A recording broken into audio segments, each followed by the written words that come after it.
The sound of packing tape being ripped from a roll echoed through the third-floor hallway at 7 in the morning.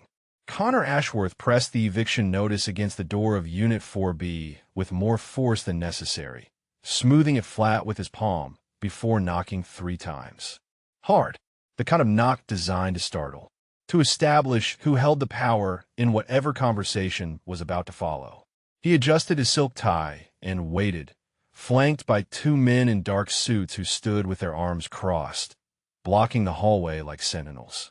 What Connor Ashworth did not know, what he could not possibly have known as he stood there rehearsing his condescending speech, was that the woman behind that door had spent 28 years in military courtrooms arguing cases that shaped federal law, and some of the housing statutes he was about to violate were ones she had personally written.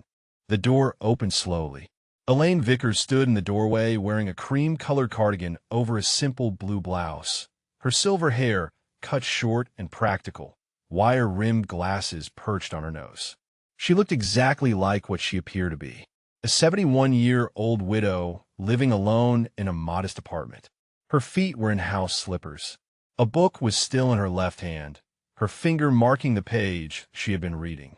She looked up at Connor with the patient expression of someone who had been interrupted but was too polite to mention it. "Good morning, sweetie." Connor's voice carried down the hallway, loud enough for the neighbors to hear through their doors. "I hope I did not wake you. We need to have a little chat about your living situation here." Elaine's posture did not change. Her expression remained neutral. She simply waited. Connor continued, his smile widening but never reaching his eyes. "I have some news that might be a bit difficult for someone your age to process, so I want to make sure you understand." He spoke slowly, enunciating each word as if addressing a child or someone who might not speak English fluently. "Your rent is being adjusted. Market conditions, you understand. The new rate will be effective in 30 days. He held up a document. The number printed in bold was 300% higher than her current rent.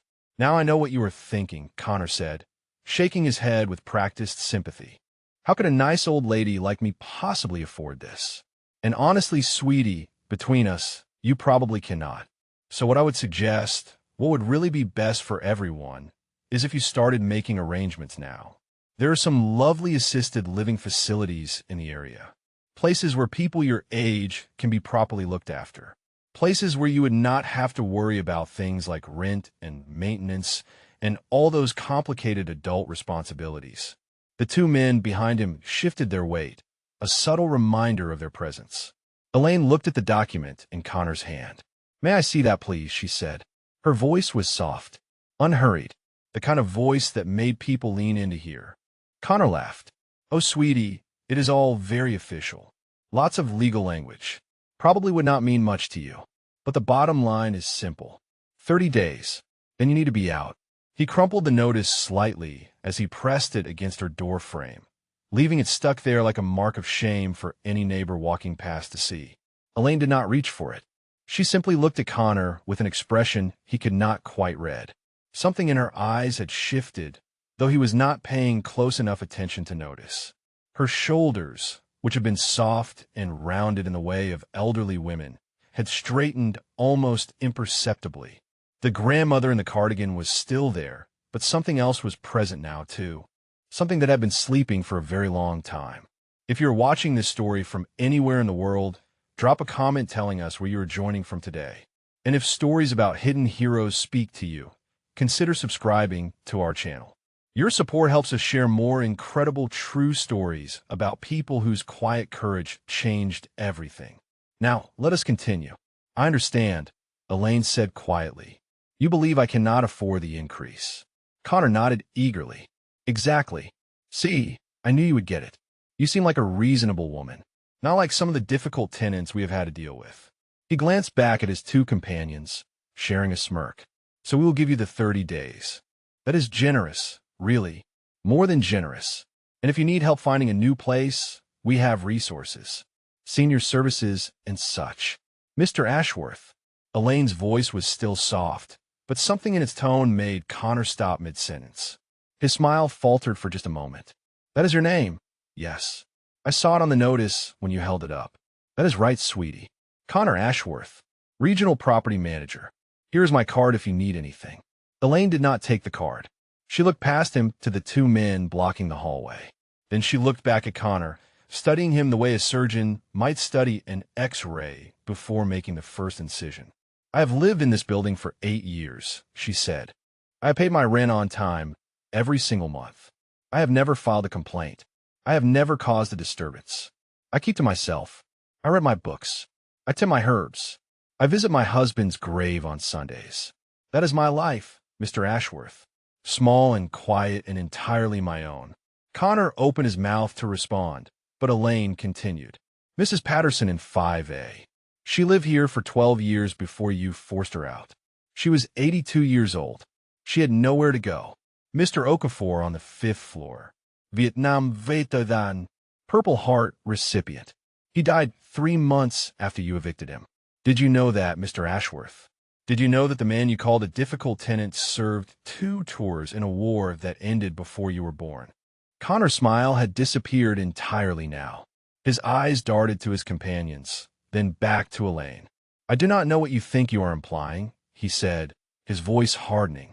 But this is a business decision. Nothing personal. If you want to get a lawyer, you're welcome to try. But we both know how that goes for people in your situation. He straightened his tie. 30 days, sweetie. Do not make this harder than it needs to be. He turned and walked away, his footsteps echoing down the hallway. His 2 companions followed. None of them looked back. Elaine stood in her doorway for a long moment after they had gone. She reached up and pulled the crumpled notice from her door frame, smoothing it flat with hands that had once held documents that changed the course of military justice. She read every word. Her eyes moved with the precision of someone who had spent 3 decades parsing legal language, finding the cracks in arguments, identifying the violations that others missed. 7, she whispered to herself. 7 violations in 2 pages. She stepped back in her apartment and closed the door. The living room was small but immaculate. Books lined every wall. A small herb garden grew on the windowsill, basil and rosemary, and thyme reaching toward the morning light. On the bedside table, visible through the bedroom door, sat a framed photograph of a man in military dress uniform, his chest covered in ribbons, his smile warm and familiar. Elaine walked to her closet and opened it. In the back, behind winter coats she rarely wore anymore, sat a leather briefcase. She had not touched it in 12 years. Not since Thomas died. Not since she had decided that she had fought enough battles for one lifetime and earned the right to rest. She pulled it out and set it on her bed. The leather was worn soft from decades of use. Inside were legal pads filled with her precise handwriting. Case files from trials that had shaped military law. Letters of commendation from generals and judges and the families of soldiers she had saved from wrongful prosecution. And at the very bottom, in a small box she had almost forgotten, were the challenge coins. Dozens of them, each one given by a unit or commander to thank her for her service, for her protection, for being the voice of justice when no one else would speak. Elaine touched the photograph of Thomas. He had been gone for 12 years now. 12 years of quiet. 12 years of peace. She had earned that peace. She had earned the right to be left alone. But Mr. Okafor had earned that too. And Mrs. Patterson, and every other veteran that Connor Ashworth had driven from their homes because they looked too old, too tired, too beaten down to fight back. I am sorry, Thomas, she said softly. I know I promised to rest, but I cannot let this stand. She sat down at her small desk and pulled out a sheet of paper. For the first time in over a decade, Colonel Elaine Vickers, United States Army JAG Corps retired, began to prepare her case. And somewhere in a sleek office across town, Connor Ashworth was telling his supervisor that the old woman in 4B would be out within the week. No trouble at all, he said. Just another confused senior who does not understand how the world works. He had no idea that in exactly 72 hours, his entire world would collapse. That federal investigators would be reviewing his files. That VA attorneys would be documenting his violations. That the quiet woman in the cardigan would become the instrument of his complete professional destruction. Because some battles are not won with raised voices or clenched fists. Some battles are won with patience and precision and the quiet certainty of someone who has spent a lifetime learning exactly how justice works. and Elaine Vickers had spent 28 years teaching others that lesson. Now it was Connor Ashworth's turn to learn. The leather briefcase sat open on the bed like a time capsule unearthed after decades of burial. Elaine ran her fingers across the worn handle, feeling the grooves her grip had carved into it over 28 years of carrying it through military courtrooms across 4 continents. The smell of old paper and leather polish rose up to meet her, and suddenly she was not a 71-year-old widow in a cardigan standing in a modest apartment. She was Captain Elaine Vickers, 26 years old, stepping off a transport plane into the burning heat of Saudi Arabia with nothing but this briefcase and a determination to prove that justice had no gender. That was 1991. Operation Desert Storm. Her first deployment. The senior JAG officers had looked at her like she was lost, like someone had made a clerical error, sending a woman into a combat zone to handle legal matters. She remembered Colonel Harrison, a man with 30 years of service and a voice like gravel, telling her on her first day that she should request a transfer back stateside. "This is no place for a girl playing lawyer," he had said. "You will wash out in a week." She had not washed out. She had stayed for the entire operation. She had handled cases that the senior officers considered beneath them. Supply disputes, misconduct hearings, the small, unglamorous work that kept the military machine functioning. And when a young private named Marcus Webb was accused of desertion for leaving his post to pull 3 wounded soldiers from a burning vehicle, it was Captain Elaine Vickers who stood before the tribunal and argued that heroism should not be punished because it violated protocol. Private Webb was acquitted. Colonel Harrison never spoke to her again except when absolutely necessary. And Elaine learned the lesson that would define her entire career. The law was a weapon. It could be used to destroy the innocent or protect them. Everything depended on who was holding it. She pulled a yellow legal pad from the briefcase, the pages brittle with age. Her handwriting from 30 years ago stared back at her, neat and precise. Notes from the Webb case. She had kept everything. Every case. Every argument. Every precedent she had established or overturned. The briefcase was not just a container. It was a record of every battle she had ever fought. Bosnia came after Desert Storm, then Iraq, then Afghanistan. Each deployment added weight to the briefcase and lines to her face. She rose through the ranks not because she sought promotion, but because she could not stop fighting. Every case led to another. Every injustice she witnessed demanded a response. By the time she made colonel, she had argued before military appellate courts 17 times. She had drafted provisions of the Service Members Civil Relief Act that protected military families from predatory landlords and lenders. She had written recommendations for young officers who went on to become federal judges, VA administrators, Department of Justice attorneys. They called her the Iron Pen, not because she was harsh or unfeeling, but because once she put something in writing, it could not be undone. Her legal opinions became precedents. Her arguments became law. And through it all, there was Thomas. Elaine set down the legal pad and picked up the photograph from her bedside table. Major General Thomas Vickers looked back at her with the same warm smile he had worn on their wedding day 43 years ago. They had met at Fort Bragg when she was a young lieutenant, and he was a captain with an easy laugh and a terrible habit of leaving his coffee cups everywhere. He had proposed 6 months later in the middle of a rainstorm because he could not wait for better weather. He had supported every deployment, every late night, every case that consumed her attention. He had never once asked her to choose between her career and their marriage. He died 12 years ago. Heart attack. No warning. One morning he was reading the newspaper at the kitchen table, and the next he was gone, the coffee cup still warm in his hand. After the funeral, after the flags and the rifle salute and the folded triangle of cloth pressed into her hands, Elaine had packed away the briefcase. She had retired from the JAG Corps. She had found this small apartment in a building that reminded her of base housing, filled it with books and herbs and photographs, and she had stopped fighting. For 12 years, she had lived in quiet, reading, gardening, visiting Thomas at the cemetery every Sunday to tell him about the birds she had seen that week and the books she was reading. She had earned that peace. 28 years of service. 43 years of marriage.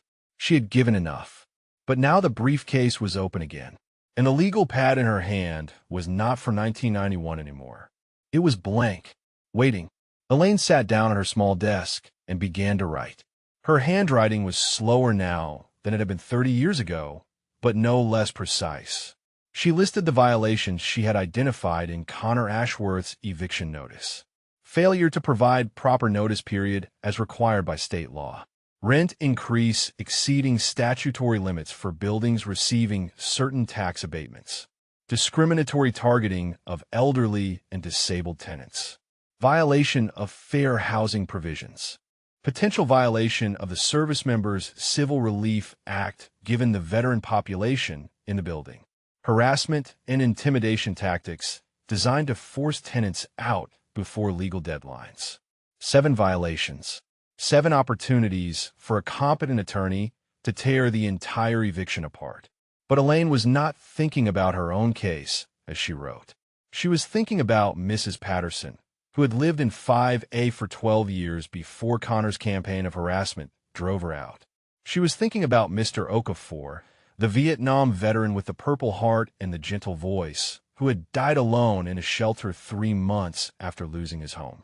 She was thinking about the other faces she had seen in the hallways over the years, elderly tenants and disabled veterans, and people on fixed incomes who had slowly disappeared one by one as the new management company took over. Connor Ashworth had not targeted her specifically. She was simply the next name on his list, the next obstacle between his company and the luxury conversion they envisioned. He had looked at her and seen exactly what he was supposed to see, a frail old woman with no family, no resources, no ability to fight back. He had made the same mistake that Colonel Harrison made in 1991, the same mistake that every opposing counsel had made when they saw a woman standing on the other side of the courtroom. They saw what they expected to see. They never looked deeper. Elaine finished her notes and set down the pen. Through the window, she could see the city waking up around her, cars moving through morning traffic, people walking to work with coffee cups in their hands just like Thomas used to carry. Somewhere out there, Connor Ashworth was probably celebrating another easy victory, telling his colleagues about the confused old woman who would be gone within the month. Let him celebrate, Elaine thought. Let him feel safe in his assumptions. She opened the desk drawer and pulled out a sheet of stationery she had not used in years. Cream-colored paper with her name embossed at the top. Colonel Elaine M. Vickers, United States Army JAG Corps, retired. The title she had earned through 28 years of service. The title that Connor Ashworth had never thought to ask about because he never imagined that the woman in the cardigan might have a title at all. She began to write a letter. It was addressed to Darnell Washington, Virginia Regional Counsel. 20 years ago, he had been a struggling young captain who nearly washed out of the JAG Corps during a family crisis.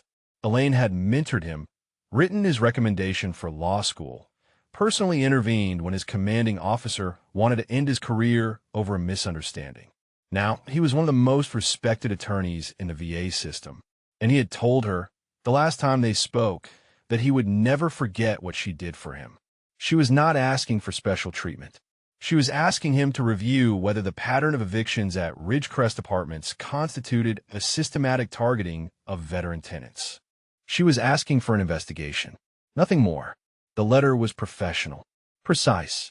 It laid out the facts without emotion, cited the relevant statutes without accusation, and requested only what the law required. It was exactly the kind of letter she had written hundreds of times throughout her career. The kind of letter that looked harmless until you realized that every word had been chosen with the precision of a surgeon selecting instruments. She signed it, sealed it, and set it aside. Tomorrow she would walk to the post office and mail it herself. There was no rush. She had 30 days. And unlike Connor Ashworth, she knew exactly how to use them. The sun was fully up now, filling her small apartment with warm light. The herbs on the windowsill stretched toward it. Thomas smiled at her from his photograph. And somewhere in the back of her closet, the leather briefcase sat waiting, full of old battles that had prepared her for this new one. I know I promised to rest, she said softly to the photograph. But some promises have to be broken. She could almost hear Thomas laughing. He had always known she could never stay retired. Fighting was in her blood. Justice was her calling. And somewhere a young man in an expensive suit was about to learn that the most dangerous opponent is the one you never see coming. The knocking started at 6:15 in the morning, 3 days after Connor Ashworth had delivered his eviction notice, and the campaign had begun in earnest. Elaine was already awake, sitting at her desk with a cup of tea and a legal pad, when the pounding rattled her door. She set down her pen and walked to answer it, her slippers soft against the worn carpet. 2 men in work uniforms stood in the hallway. Behind them, Connor Ashworth leaned against the opposite wall with his arms crossed and a smile playing at the corners of his mouth. He was watching, making sure she saw him watching. Building inspection, one of the workers said without meeting her eyes. We need to check your smoke detectors and plumbing. Should only take an hour or so. Elaine looked past them to Connor. His smile widened. Of course, she said. Please come in. The workers moved through her apartment with deliberate slowness. They tested every faucet, letting water run until it pooled on her bathroom floor. They removed the covers from her smoke detectors and left them sitting on her kitchen counter. They opened her closet doors and did not close them. They tracked dirt across the carpet she had vacuumed the day before. Connor remained in the hallway, visible through her open door, his presence a silent reminder that this was only the beginning. The inspection lasted 2 hours. When the workers finally left, one of them handed her a yellow form with 3 violations checked. Elaine read them carefully. Minor issues that existed in every unit in the building. Issues that had never warranted an inspection before. She closed her door and began documenting. Date, time, names of workers if she could find them. Description of behavior. This was the 3rd inspection in 3 days. The pattern was clear. Connor was not trying to evict her through legal means. He was trying to make her life so miserable that she would leave on her own. The hallway bulletin board told the rest of the story. Elaine had noticed it 2 days ago when she went down to collect her mail. A new notice had been posted, printed on bright yellow paper, so no one could miss it. It did not name names, but it did not need to. Certain tenants in this building have been reported for unsanitary living conditions and failure to maintain their units. Management is conducting inspections to ensure the health and safety of all residents. We appreciate your cooperation during this process. Mrs. Chun from down the hall had found Elaine reading it. The older woman's face was tight with anger. He did the same thing to Mr. Okafor, Margaret said quietly, standing close so their conversation would not carry. Posted notices implying he was the problem. Sent inspectors every day for 2 weeks. The man was a war hero, and they treated him like vermin. Elaine had nodded, but said nothing. She was still gathering information, still building her case. Now, 3 days later, the information was becoming a flood. Margaret Chin had lived in this building for 9 years. She had watched Connor Ashworth's tactics from the beginning, and she had kept records. Notebooks filled with dates and times and descriptions. Photographs taken on her phone of notices and violations, and the faces of tenants being escorted out of the building with their belongings in garbage bags. She is a retired schoolteacher, Margaret explained when she showed Elaine her documentation. Former PDA president. 30 years of dealing with difficult administrators had taught her that paper trails were the only protection ordinary people had against those with power. The 2 women sat in Elaine's apartment that afternoon. Margaret's notebooks spread across the kitchen table. Outside, the sound of another inspection echoed from somewhere down the hall. Another tenant being reminded of their place. 17 families, Margaret said. 17 in the past 3 years. All elderly or disabled or veterans on fixed incomes. All gone within 6 months of Connor taking over. She flipped through her notebook to a page covered in names. Mr. and Mrs. Patterson. Mr. Okafor. The Hendersons from the 2nd floor. Maria Gonzalez, who had lived here for 22 years before they decided her apartment needed renovations that required her to leave temporarily. Temporarily became permanently. They always do. Elaine studied the list. Each name represented a life uprooted. A home lost. A community destroyed, one person at a time. Have you contacted anyone about this? She asked. Margaret laughed bitterly. Who would I contact? The police say it is a civil matter. The housing authority says everything is technically legal. Legal enough anyway. Connor knows exactly how far he can push without crossing lines that anyone will enforce. Elaine was quiet for a moment. Then she reached across the table and pulled one of Margaret's notebooks closer. "May I borrow this?" she asked. "I would like to review your documentation more thoroughly." Margaret's eyes narrowed with sudden hope.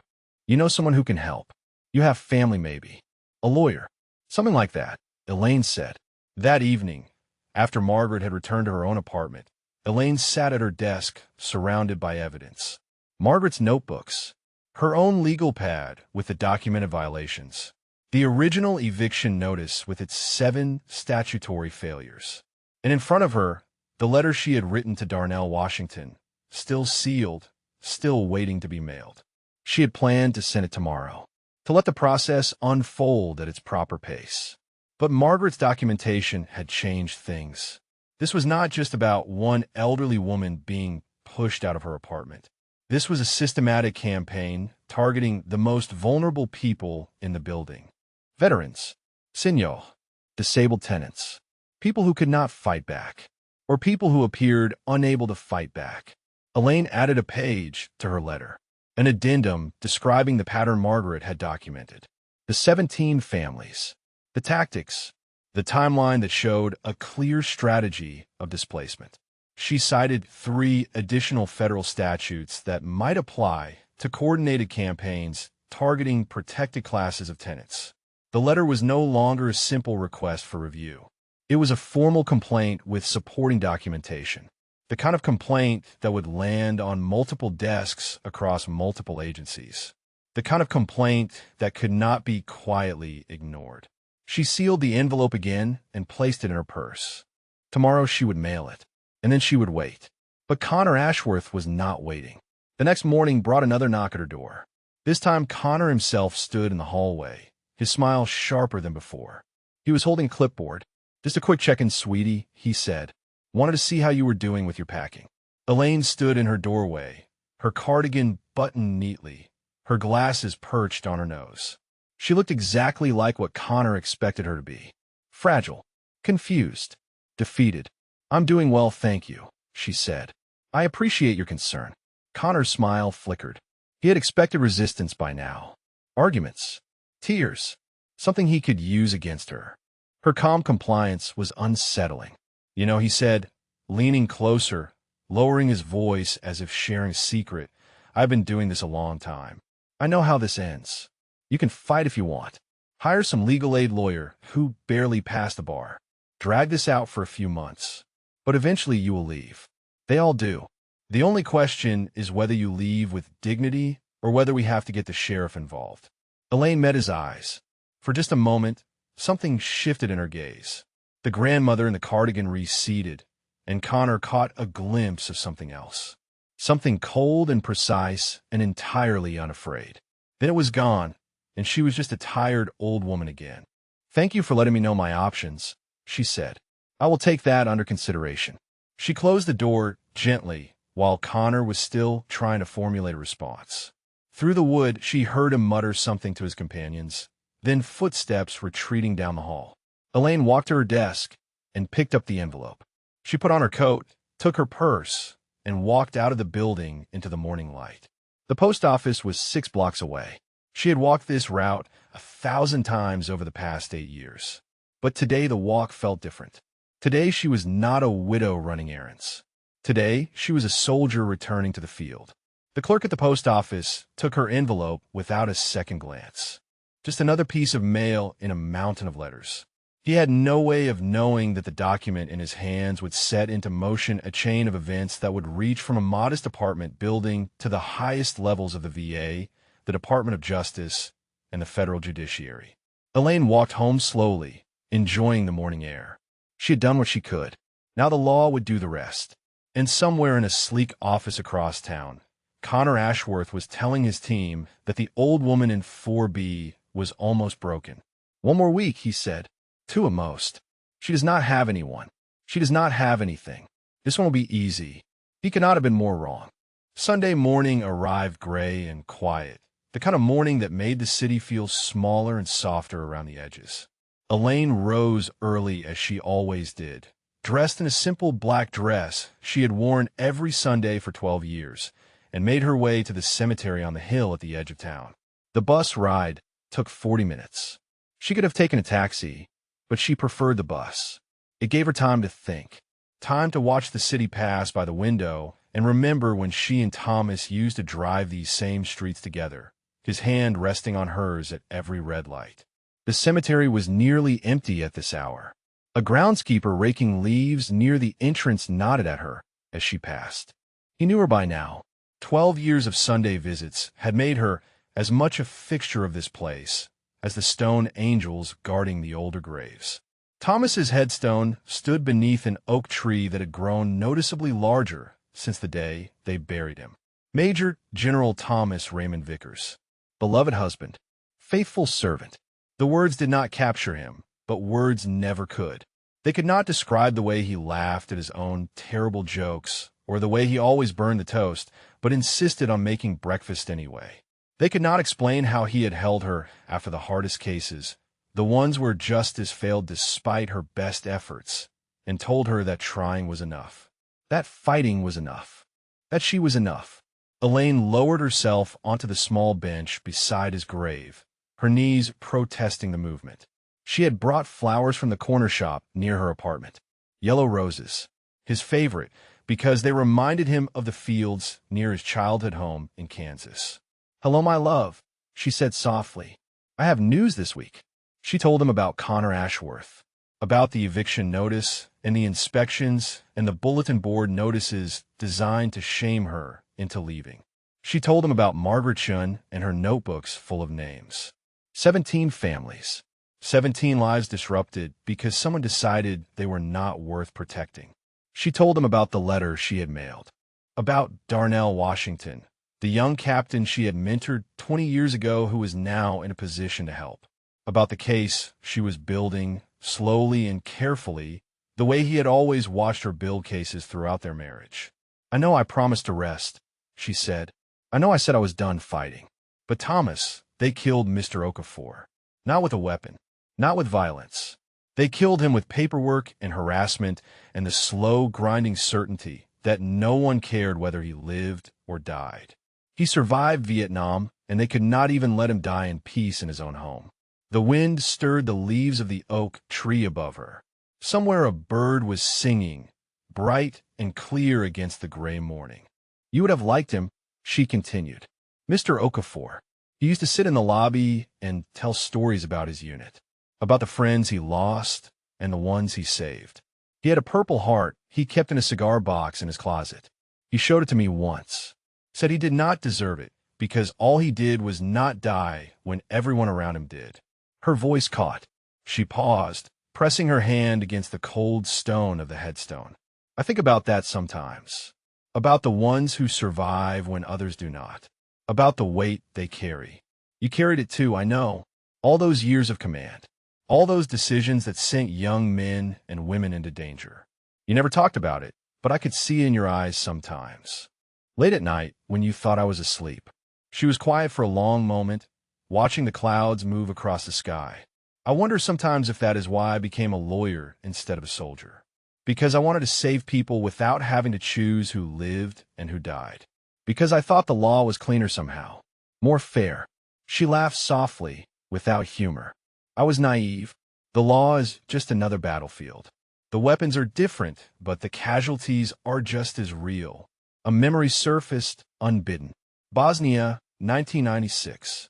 She had been a major then, assigned to investigate war crimes documentation. The things she had seen in those files still haunted her. Mass graves, systematic brutality, the bureaucratic efficiency of evil. She had spent 3 months building cases against men who would never face justice because politics decided their freedom was more valuable than their victims' dignity. Thomas had been stationed in Germany then. They had spoken by phone every night, his voice the only anchor keeping her tethered to a world that still made sense. When she finally came home, she had not slept for 4 days. He had held her in their small apartment on base and let her cry until there was nothing left. "You never asked me to stop," she said to the headstone. Even when it broke me. Even when I came home hollowed out and angry and unable to explain why. You just held on and waited for me to find my way back. The groundskeeper's rake scratched against the distant pavement. The bird continued its song. I found my way back every time because of you. Because I knew you were waiting. Because I knew that no matter how dark things got, I would come home to yellow roses and burned toast and your terrible jokes. She touched the cold stone again, tracing the letters of his name with her fingertip. I do not have you to come home to anymore, but I still have the work. I still have the fight. And right now, there's a young man in an expensive suit who thinks he can bully old women out of their homes because no one is watching. Because no one cares. Her jaw tightened. He is wrong, Thomas. Someone is watching. Someone does care. And I'm going to teach him the same lesson I taught every opposing counsel who ever underestimated me. The law does not care about appearances. It does not care about age or gender or whether you wear a cardigan or a uniform. It only cares about truth. And the truth is that Connor Ashworth has broken 7 federal and state statutes, victimized 17 families, and contributed to the death of a man who served his country with honor. She stood slowly, her knees aching, and brushed the grass from her dress. I will come back next Sunday and tell you how it went. Maybe by then Darnell will have responded. Maybe the wheels will have started turning. Or maybe Connor will have done something else foolish that gives me even more ammunition. She placed her hand flat against the top of the headstone, a gesture of farewell she had repeated every Sunday for 12 years. I love you, she said. I miss you every single day, but I am not ready to join you yet. I have one more case to win. The bus ride home felt shorter than the ride out. Elaine watched the city flow past the window and thought about the week ahead. More inspections, probably. More harassment. Connor would escalate, because that was all he knew how to do. He would push harder, convinced that pressure would eventually break her. He did not understand that pressure was what had forged her. 30 years of military courtrooms.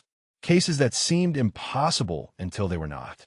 Opponents who seemed invincible until they fell. She had been tested by war and loss and grief that would have destroyed a lesser person. Connor Ashworth was not a test. He was barely an inconvenience. A small man with small ambitions who had made the fatal mistake of choosing the wrong target. When the bus reached her stop, Elaine stepped off into the afternoon light and walked the 3 blocks to her building. The lobby was empty. The bulletin board still held its shaming notice, yellow paper bright against the gray walls. She did not look at it. She did not need to. She knew exactly what it said, and she knew exactly how she was going to make Connor regret every word. Upstairs, in her small apartment, the leather briefcase sat open on her desk. Inside were legal pads filled with notes, Margaret's borrowed notebooks, copies of statutes she had highlighted and annotated. The case was taking shape. The pieces were falling into place. And somewhere, in a VA regional office 200 miles away, a letter with her name on it was sitting in a stack of mail, waiting to be opened by a man who owed her everything. The wheels of justice turn slowly. But once they start, they do not stop. Elaine made herself a cup of tea, sat down at her desk, and continued to build her case. Outside, the sun broke through the clouds for the first time all day, filling her small apartment with light. Thomas would have approved. The envelope arrived on a Tuesday morning, slipped under Elaine's door sometime before dawn. She found it when she rose for her morning tea, a crisp white rectangle against the worn carpet. No pousti, no return address, just her name typed in bold letters across the front. She opened it standing in her doorway, reading by the dim light of the hallway. The letter inside was brief. A formal summons to appear at the property management office on Thursday at 2 in the afternoon for a mandatory tenancy review. Failure to appear would result in immediate termination of her lease and forfeiture of her security deposit. Elaine read it twice, then folded it carefully and placed it in the pocket of her cardigan. Connor was accelerating his timeline. Something had made him nervous. She spent the morning at her desk, reviewing her notes and adding new observations to her legal pad. At 11, Margaret knocked softly and let herself in with the familiarity of a neighbor who had become something closer to a friend. Did you get one too? Margaret asked, holding up an identical white envelope. Elaine nodded. Thursday at 2. Margaret sank into the chair across from Elaine's desk, her face tight with worry. He is calling in everyone who is left. Mrs. Yamamoto on the 4th floor. Mr. Bradley from 2C. All of us who have not left yet. She shook her head. This is how it happened before. He gathers everyone together and makes an example of someone. Shows the others what happens when you resist. Elaine was quiet for a moment, studying Margaret's face. The older woman was afraid, genuinely afraid, in a way that Elaine had seen before in witnesses who knew they were outmatched. It was the fear of someone who understood exactly how power worked and had no illusions about their ability to fight it. Margaret, Elaine said gently, you do not have to come to this meeting. You could stay home. Let me handle whatever Connor has planned. Margaret's chin lifted slightly. I have been documenting his crimes for 3 years. I watched him drive out 17 families, and I did nothing but take notes. She met Elaine's eyes. I am done hiding in my apartment. If you're going to fight him, I'm going to be there to see it. Something passed between them. Recognition, perhaps. The acknowledgement of 2 women who had spent their lives being underestimated and had learned to use that underestimation as a weapon. Then we go together, Elaine said. That afternoon, Elaine's phone rang for the first time in weeks. She did not recognize the number, but something made her answer. Colonel Vickers. The voice on the other end was deep and warm and immediately familiar. This is Darnell Washington. Elaine closed her eyes. 20 years fell away in an instant. She was standing in a cramped JAG office at Fort Hood, watching a young captain with too much pride and not enough experience try to hide the fact that his life was falling apart. His wife had left him. His daughter was sick. His commanding officer was looking for any excuse to end his career. And Elaine had seen something in him that was worth saving. Captain Washington, she said, using his old rank without thinking. It is good to hear your voice. Darnell laughed softly. It has been a long time since anyone called me captain. I am regional counsel now, thanks in no small part to you. You earned that position yourself, Elaine said. I simply pointed you in the right direction. There was a pause on the line. When Darnell spoke again, his voice had changed. The warmth was still there, but underneath it was something harder, something official. I received your letter, he said. I read it 3 times. I pulled the files on Ridgecrest Apartments and read them too. His breath caught slightly. Colonel, do you know what you have uncovered? I have some idea, Elaine said carefully. 17 veteran tenants displaced in 3 years. Pattern of harassment targeting protected classes. Potential violations of SCRA, fair housing laws, elder abuse statutes, and at least 4 state regulations I can think of off the top of my head. Darnell's voice was rising now, the professional calm giving way to genuine anger. And that is just from your documentation. When I started pulling records from other properties this company manages, the pattern got worse. Much worse. Elaine sat down slowly in her desk chair. How much worse? 37 veteran families across 6 properties in the past 5 years. Same tactics every time. Inspections, harassment, public shaming, pressure until they break or leave. And the company has been receiving tax abatements specifically designated for maintaining affordable housing for seniors and veterans. Darnell paused. They have been taking government money to house veterans and then systematically forcing those veterans out so they can convert to luxury units. The silence stretched between them. Elaine thought of Mr. Okafor dying alone in a shelter, of Mrs. Patterson with nowhere to go, of all the names in Margaret's notebooks, each one representing a life destroyed by bureaucratic cruelty. What happens now, she asked. Now we build a case, Darnell said. A real case. Federal level. I have already contacted the DOJ Civil Rights Division. They are very interested. And Colonel, he hesitated, then continued. I made some other calls, too, to people who remember you, people who owe you. By the end of this week, Connor Ashworth is going to have more attorneys looking at his files than he has hairs on his head. Elaine allowed herself a small smile. That might be excessive.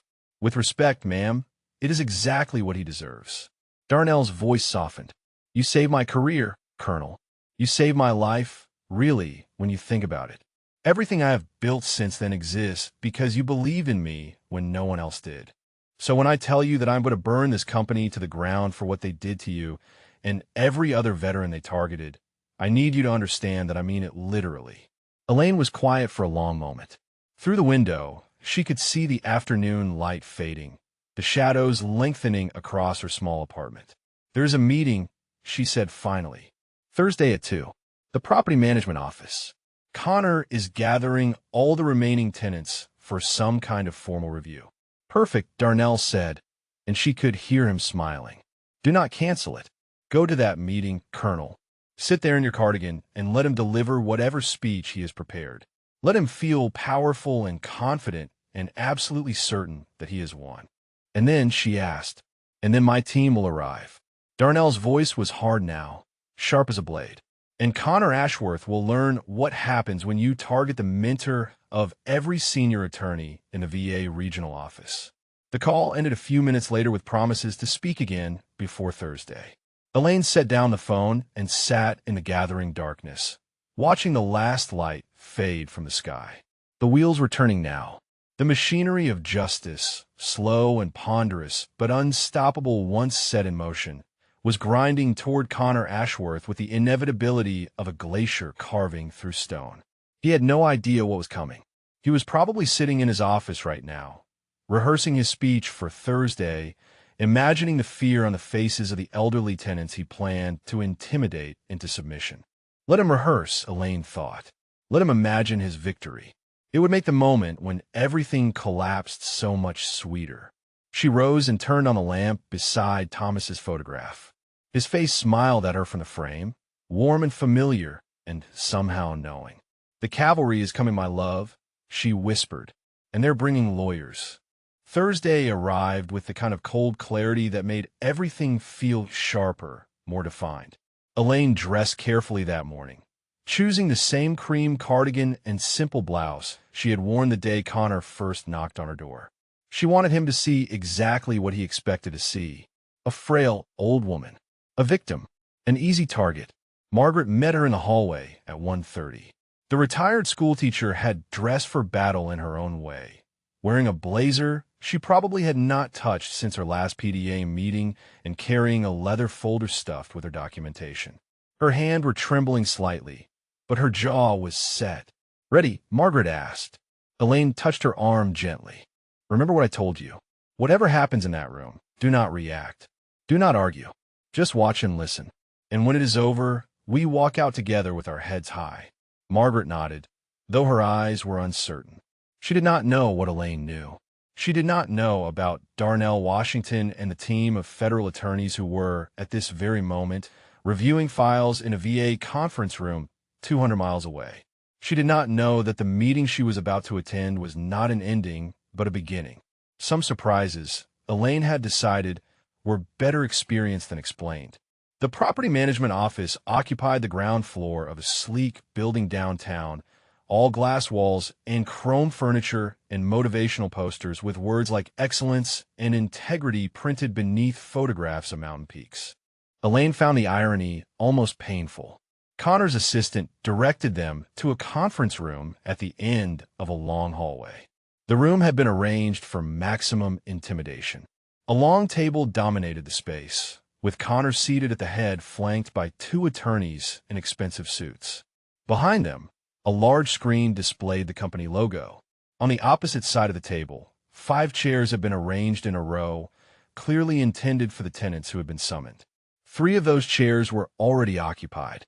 Mrs. Yamamoto, 84 years old and barely 5 feet tall, sat with her hands folded in her lap and her eyes fixed on the table. Mr. Bradley, a Korean War veteran with a hearing aid and a cane, stared straight ahead with the 1,000-yard gaze of a man who had seen worse than anything Connor Ashworth could conjure. And at the end of the row, a younger woman Elaine did not recognize sat clutching a folder of papers, her leg bouncing with nervous energy. Elaine and Margaret took the remaining seats. Connor's smile widened as he surveyed his audience.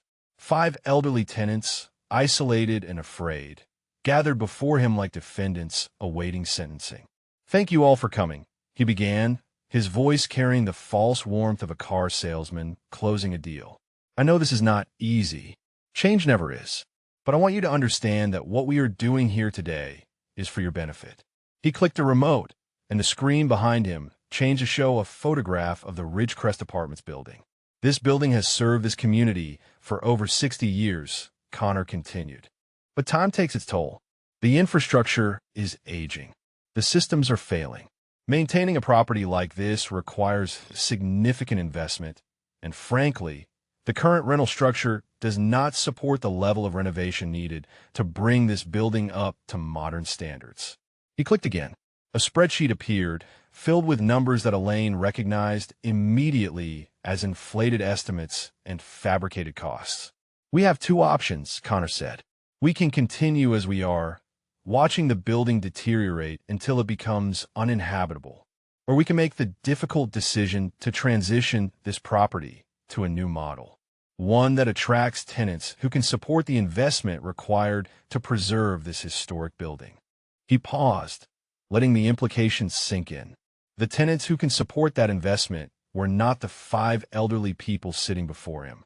"Now I understand that this transition may be challenging for some of you," Connor continued.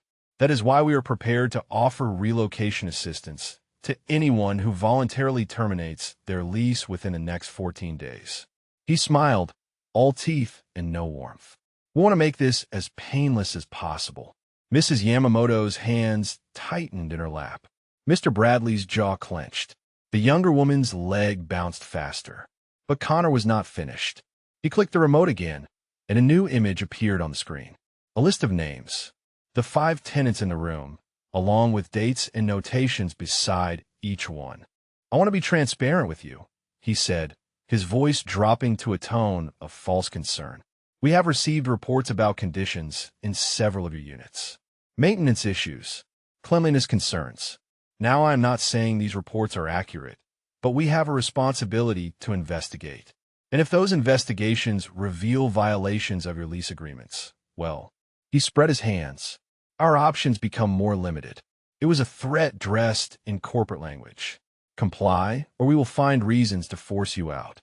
Elaine had seen the tactic before, used by commanding officers who wanted to end careers without the paperwork of formal charges. It was cowardice masquerading as process. Connor's eyes swept the row of tenants, lingering on each face, measuring their fear. When his gaze reached Elaine, he paused. "Mrs. Vickers," he said, emphasizing the civilian title, "you have been particularly resistant to our outreach efforts. I hope today's meeting has helped clarify the situation. We really do want what is best for you." Elaine met his eyes. For a long moment, she said nothing. The room was silent except for the hum of the air conditioning and the soft sound of the younger woman's rapid breathing. Then Elaine spoke, her voice soft and measured. "Mr. Ashworth, I appreciate you taking the time to explain your position. I have a few questions, if you do not mind." Connor's smile flickered, uncertain. He had expected tears, arguments, perhaps even an angry outburst he could use to justify security intervention. He had not expected calm, polite inquiry. "Of course," he said carefully. "We want to be completely transparent." Elaine folded her hands on the table. "The tax abatements this building receives under the Senior and Veteran Housing Preservation Act of 2019.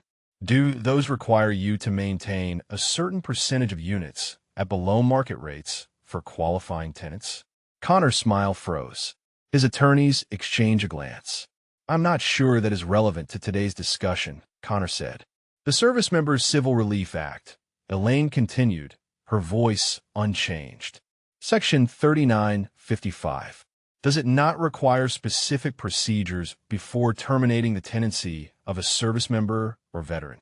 Procedures that I do not see reflected in the notices you have distributed?" Connor's face had gone pale.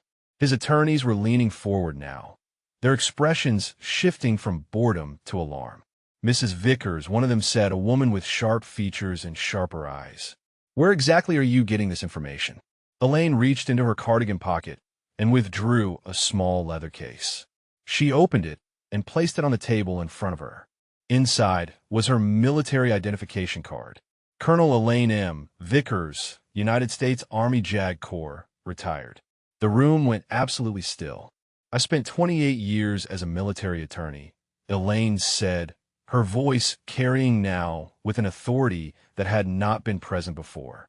I drafted portions of the Service Members Civil Relief Act. I have argued cases before military appellate courts that establish precedents still cited in federal housing law. And for the past 2 weeks, I have been documenting every violation your company has committed against the tenants of Ridgecrest Apartments. She reached into Margaret's folder and withdrew a thick stack of papers. 7 federal and state statutes violated in your eviction notices alone. 17 veteran families displaced through illegal harassment over the past 3 years.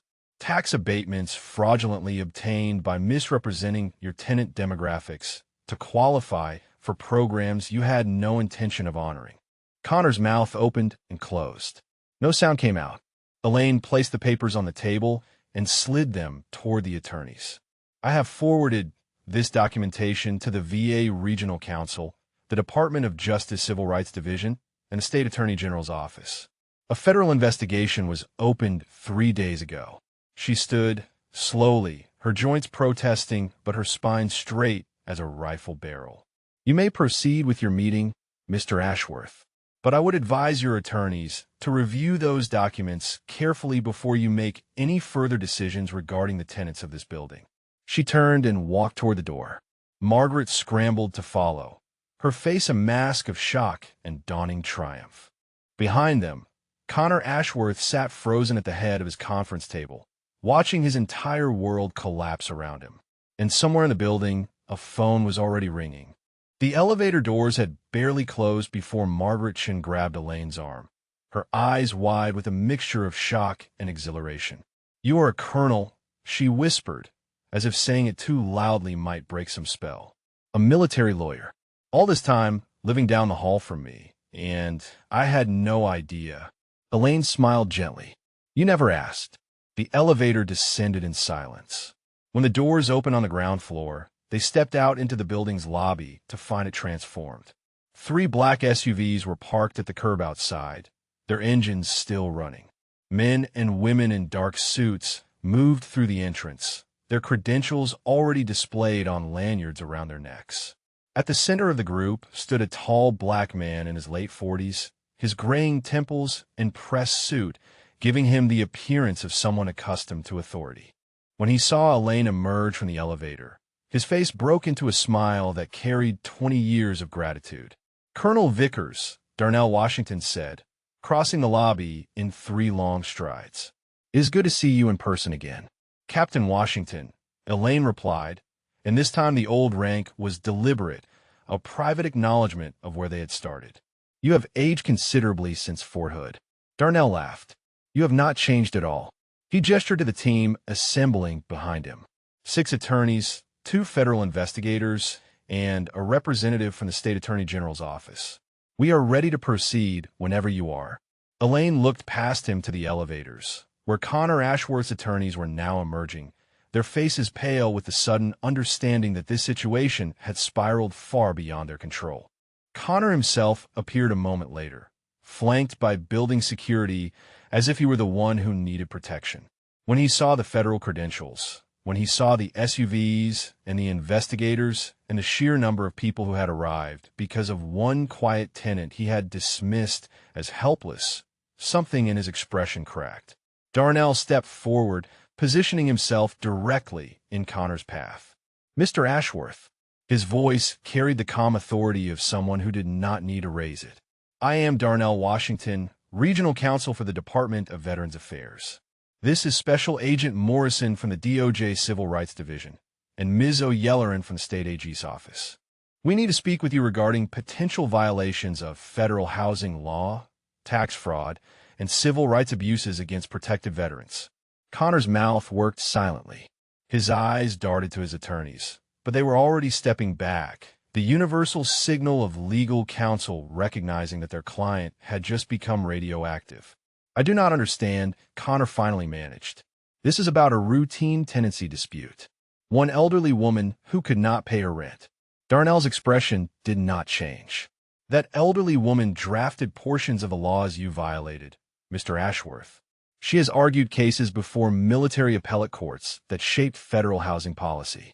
And she has documented your company's systematic targeting of veteran tenants across 6 properties over the past 5 years. He held up a thick folder. 37 families, Mr. Ashworth.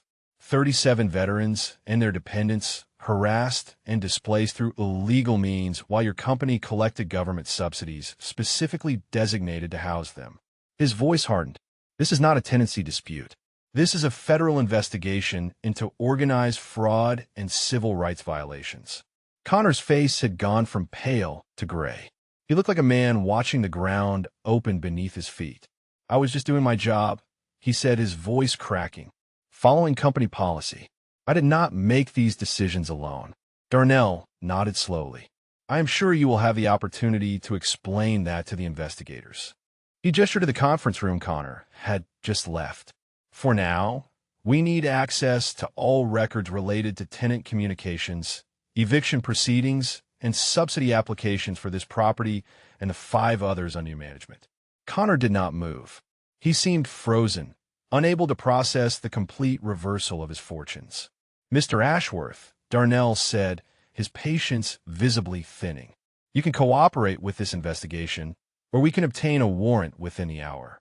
The choice is yours, but I would strongly recommend cooperation at this point. One of Connor's attorneys finally stepped forward, placing a hand on his client's arm. We will cooperate fully, she said, her voice carefully neutral. We request the opportunity to review the scope of the investigation before providing access to proprietary documents. Darnell handed her a folder. This is the preliminary scope. You will find it comprehensive. He turned back to Connor. I suggest you contact your corporate headquarters, Mr. Ashworth. They're going to want to get ahead of this before it becomes public. The words hung in the air. Before it becomes public. The threat was implicit. Cooperate, and this stays quiet. Resist, and the press would have a story by morning. Through the glass doors of the lobby, Elaine could see more vehicles arriving. A news van had parked across the street, its antenna already rising. Someone had made a call. The story was already spreading. Margaret appeared at Elaine's elbow, her voice hushed with awe. How did you do this? In 2 weeks. How did you bring all of this down on him? Elaine watched Connor Ashworth being escorted toward the conference room, his shoulders hunched, his expensive suit suddenly looking too large for his frame. I did not do anything, she said quietly. I wrote a letter to an old friend. I documented violations that were already there. The law did the rest. But they came for you, Margaret insisted. All of these people, they came because of you. Elaine was silent for a moment. Through the window, she could see the other tenants emerging from the building, Mrs. Yamamoto and Mr. Bradley and a young woman whose name she still did not know. They stood on the sidewalk, watching the federal vehicles with expressions of confusion and dawning hope. They came because 37 families deserve justice, Elaine said finally. They came because Mr. Okafor deserved better than dying alone in a shelter after surviving Vietnam. They came because the law exists to protect people like us from people like him. She turned to face Margaret directly. I just reminded them that some battles are worth fighting. Even when you are old, even when you are tired, even when everyone expects you to give up. Margaret's eyes were wet. She reached out and took Elaine's hand, squeezing it tightly. Thank you, she whispered. For all of us. Thank you. Elaine squeezed back. Then she straightened her cardigan, adjusted her glasses, and walked out through the glass doors into the afternoon light. The news van's camera was already pointed in her direction.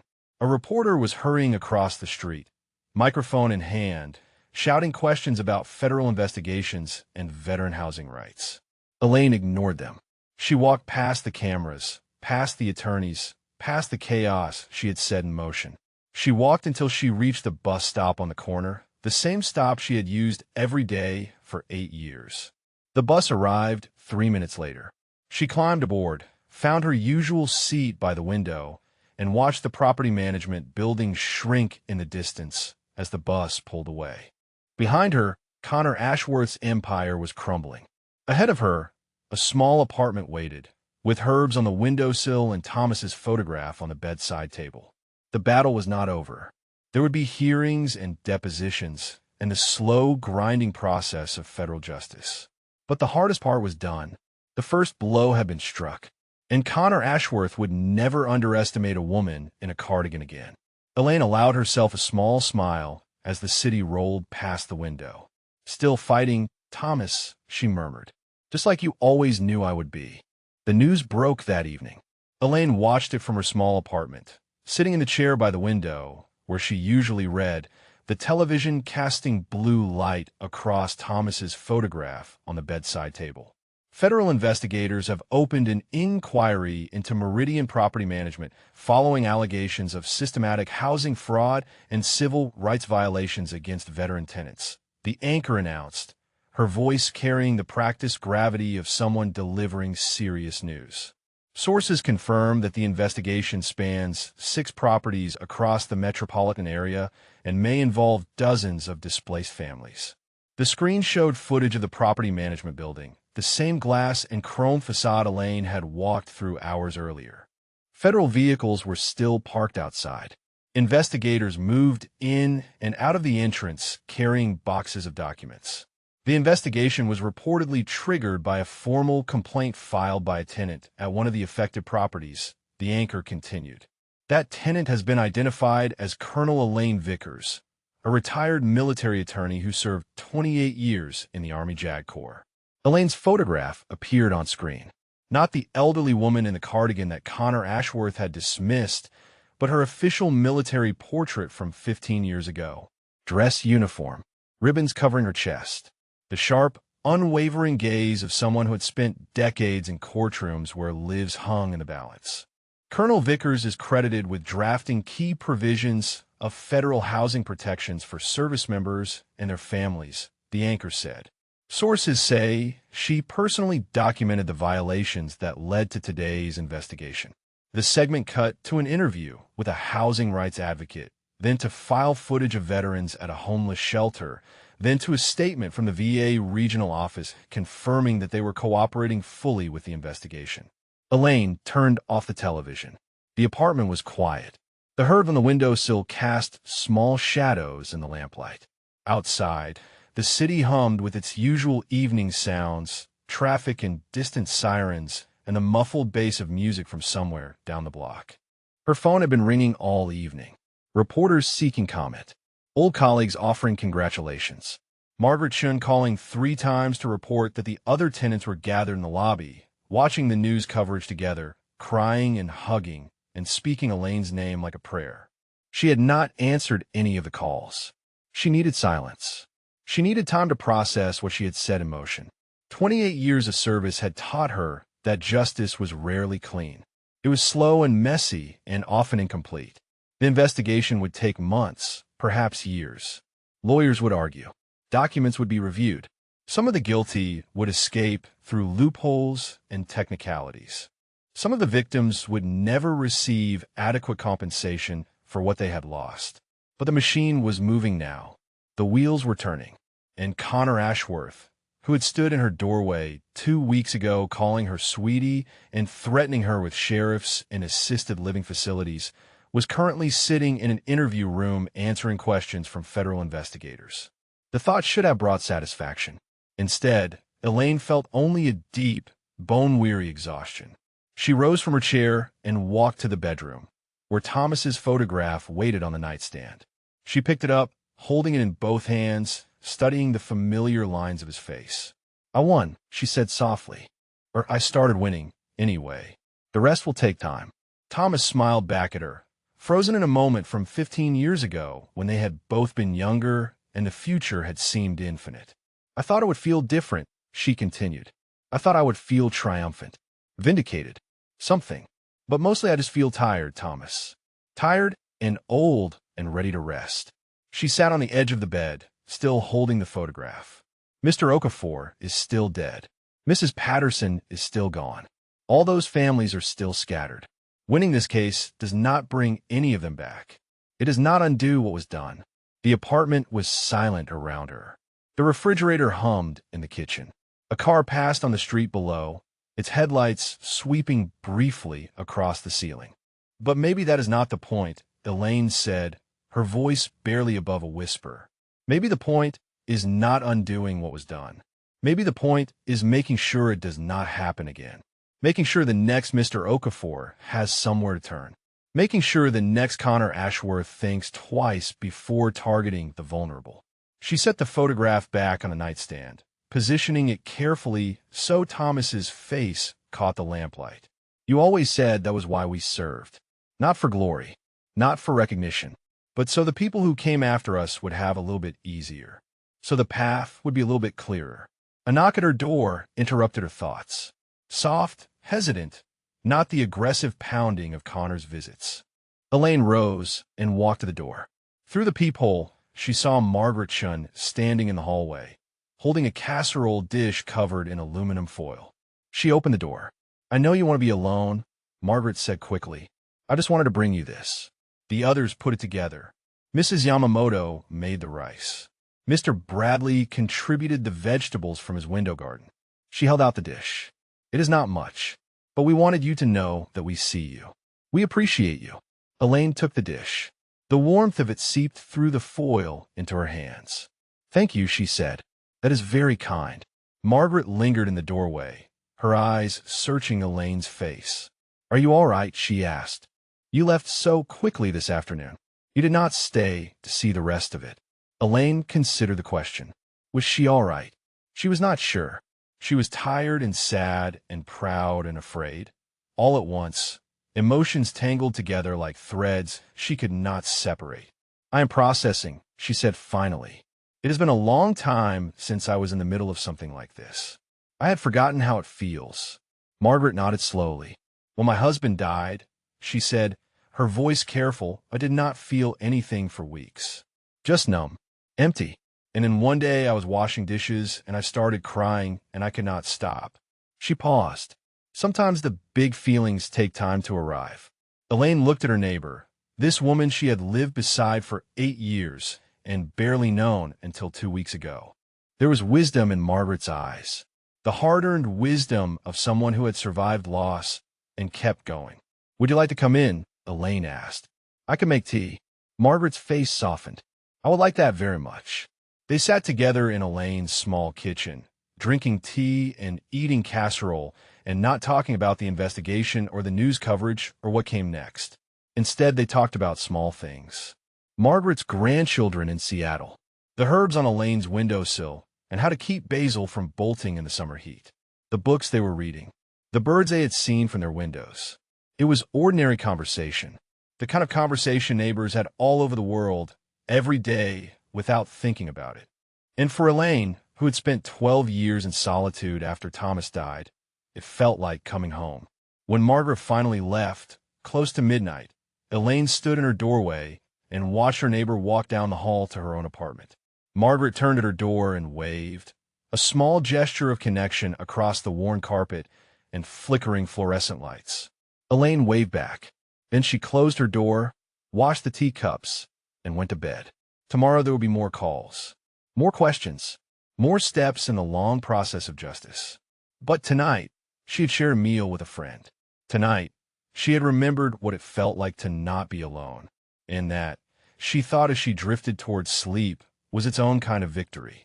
The call from corporate headquarters came at 9 in the morning, 3 days after the federal investigation became public. Connor Ashworth sat alone in his office, staring at the phone on his desk, watching the light blink with an incoming call he already knew would end his career. He had not slept in 72 hours. His expensive suit was wrinkled, his hair unwashed, his eyes bloodshot from stress and the whiskey he had been drinking alone in his apartment each night. The confident smile that had been his trademark, the one he deployed when intimidating elderly tenants and promising executives that everything was under control, had vanished entirely. He answered the phone. The conversation lasted 11 minutes. When it ended, Connor set down the receiver with trembling hands and sat motionless at his desk, staring at the wall where his awards and commendations hung. Regional Manager of the Year, 2022. Excellence in Property Optimization, 2023. Certificates praising his efficiency at converting unprofitable buildings into premium assets. No one had ever asked how he achieved those conversions. No one had wanted to know. Now everyone knew. The press had obtained copies of internal emails. Messages where Connor described elderly tenants as obstacles to clear and liability risks to neutralize.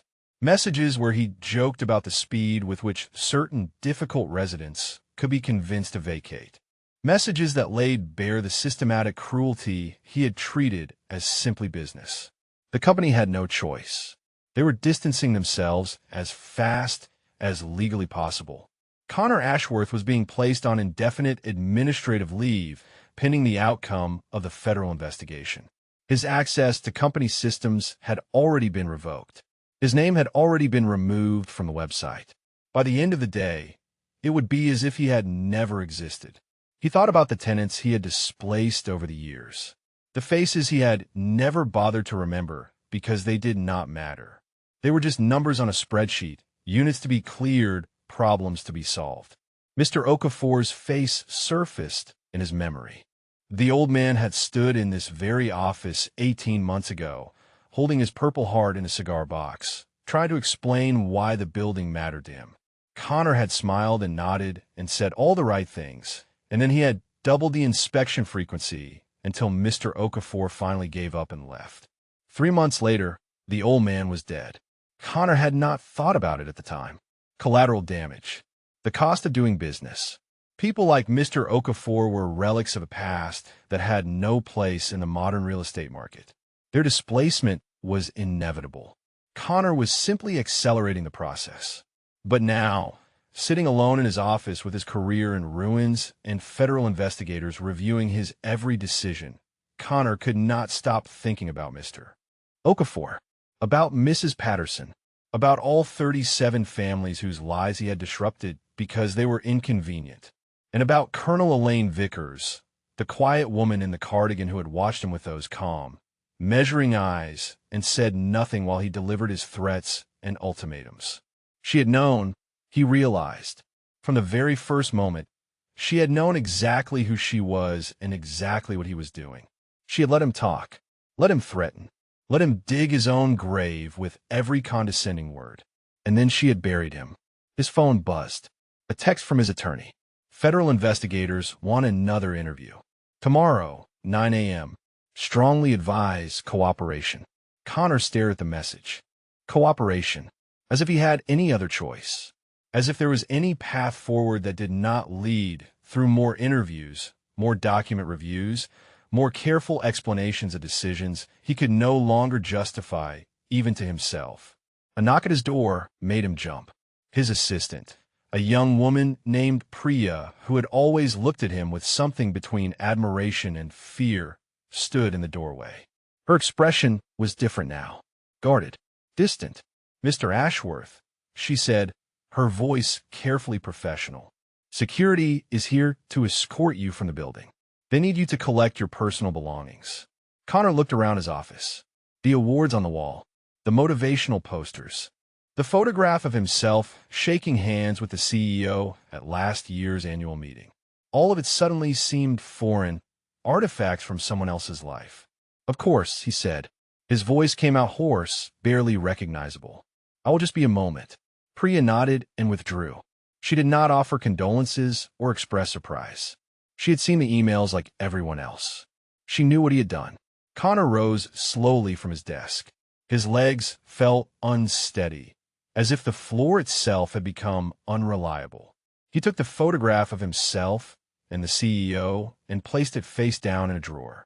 He left the awards on the wall. Someone else could deal with them. At the door, he paused and looked back at the office that had been his kingdom for 3 years. The place where he had built his reputation. The place where he had learned to see human beings as obstacles and cruelty as efficiency. It looked smaller now, emptier, just 4 walls and furniture and the lingering smell of his own failure. The security guards were waiting in the hallway. 2 large men in dark uniforms, the same type he had used to intimidate tenants during his visits to their apartments. They did not speak as they fell in a step beside him. They did not need to. The walk to the elevator felt endless. Co-workers looked up from their desks as he passed, their faces a mixture of curiosity and something that might have been satisfaction. The rising star was falling. The man who had always had answers was finally facing questions he could not deflect. In the lobby, a cluster of reporters had gathered outside the glass doors. Cameras, microphones, shouted questions about federal charges and displaced veterans and whether he had any comment on the investigation. Connor stopped at the edge of the lobby, staring at the gauntlet waiting for him outside. "Is there a back exit?" he asked one of the security guards. The guard shook his head. "Building policy. All terminated employees exit through the main entrance." Terminated. The word hit Connor like a physical blow. He was not on administrative leave. He was terminated. The company had already made its decision. He took a breath, straightened his wrinkled suit, tried to summon some fragment of the confidence that had carried him through years of difficult conversations and uncomfortable confrontations. It would not come. The armor was gone. All that remained was a man who had built his success on the suffering of others and was finally being called to account. He pushed through the glass doors and walked into the storm of cameras and questions. He did not answer any of them. He kept his head down and his eyes forward and walked until he reached his car in the parking structure. Only when he was alone, sitting behind the wheel with the engine running, did he allow himself to brake. His hands gripped the steering wheel until his knuckles went white. His breath came in ragged gasps. And for the first time since he was a child, Connor Ashworth began to cry. Not because he was sorry for what he had done. Not yet. That would come later, if it came at all. He cried because he had lost. Because the quiet woman in the cardigan had beaten him. Because everything he had built was gone, and he had no one to blame but himself. Somewhere across the city, in a small apartment with herbs on the windowsill and a photograph on the bedside table, Colonel Elaine Vickers was drinking her morning tea and reading the news coverage of his downfall. She did not feel triumphant. She felt tired. She felt sad for the broken man who had never learned that power wielded without compassion eventually destroys the one who wields it. But she did not feel sorry for him. He had made his choices. Now he would live with the consequences. That was how justice worked. Slow and imperfect, and sometimes painful for everyone involved. But it worked. The ceremony was not supposed to be large. Elaine had specifically requested something small, private, perhaps just a brief acknowledgement from Darnell and his team before everyone returned to the real work of the investigation. She had never been comfortable with recognition. The work itself had always been reward enough. But word had spread. Through the VA network, through the JAG Corps Alumni Association, through the informal channels that connected everyone who had ever served under Colonel Elaine Vickers or been touched by her work. By the time the day arrived, the small conference room Darnell had reserved was no longer sufficient. They moved the ceremony to the main auditorium of the VA regional office. 300 seats, every one of them filled. Elaine stood backstage, peering through a gap in the curtain at the assembled crowd, her heart beating faster than it had during any courtroom argument she could remember. She was wearing her Army service dress uniform for the first time in 12 years. It still fit, though the buttons pulled slightly in places they had not pulled before. The ribbons on her chest caught the light, each one representing a deployment, a commendation, a piece of her life she had packed away with a leather briefcase when Thomas died. Margaret Chun had helped her press the uniform that morning, handling the fabric with the reverence of someone who understood its weight even without having worn one herself. "You look like a general," Margaret had said, smoothing a wrinkle from the shoulder. "I was never a general," Elaine had replied. "Just a lawyer who happened to serve." But standing here now, watching the auditorium fill with faces she recognized and faces she did not, Elaine understood that the distinction hardly mattered. These people had not come to honor her rank. They had come to honor what she represented. The principle that justice could prevail. The proof that one person, even an elderly woman in a cardigan, could stand against corruption and win. Darnell appeared at her elbow, his own dress uniform pristine, his face carrying an expression of barely contained emotion. "Are you ready, Colonel?" he asked. Elaine took a breath. "No," she said honestly, "but I suppose that has never stopped me before." Darnell smiled. He offered her his arm, and together they walked out onto the stage. The applause began before she reached the podium. It started near the front, where a row of elderly veterans sat in wheelchairs and walkers, men and women who had served in conflict from Korea to Afghanistan. It spread backward through the auditorium, growing louder, joined by the sound of people rising to their feet. A standing ovation. For her. Elaine stopped at the edge of the stage, overwhelmed. Her eyes moved across the crowd, picking out individual faces. Mrs. Yamamoto from the fourth floor, dabbing at her eyes with a handkerchief. Mr. Bradley, standing at attention despite his cane, his hand raised in a trembling salute.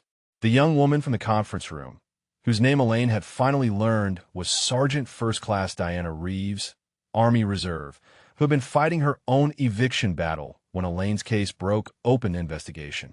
And in the back of the room, standing against the wall because all the seats were taken, a group of men and women in civilian clothes who carried themselves with the unmistakable bearing of military service.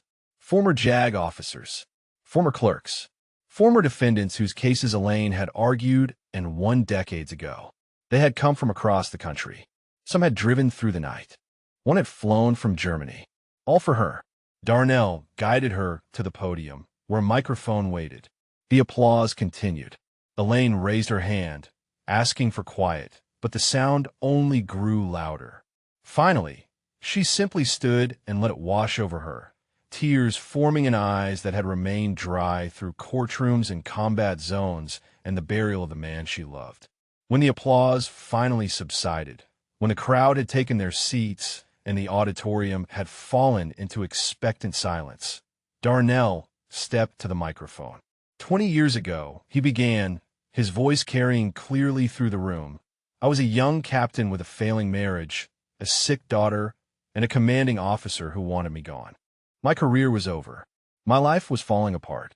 And then I walked into the office of a JAG colonel who looked at me not as a problem to be solved, but as a person worth saving. He turned to look at Elaine. Colonel Vickers did not just mentor me. She fought for me. She wrote letters. She made calls. She spent her own political capital to protect a junior officer she had no obligation to help. When I asked her why, she said something I have never forgotten. She said that the law exists to protect the powerless from the powerful, and that protecting people is not an obligation. It is a privilege. His voice caught. He paused, composing himself. That philosophy has guided my entire career. Every case I have argued, every veteran I have helped, every corrupt official I have pursued, I have done it because Colonel Elaine Vickers showed me what justice looks like when it is practiced with integrity and compassion. He turned back to the audience.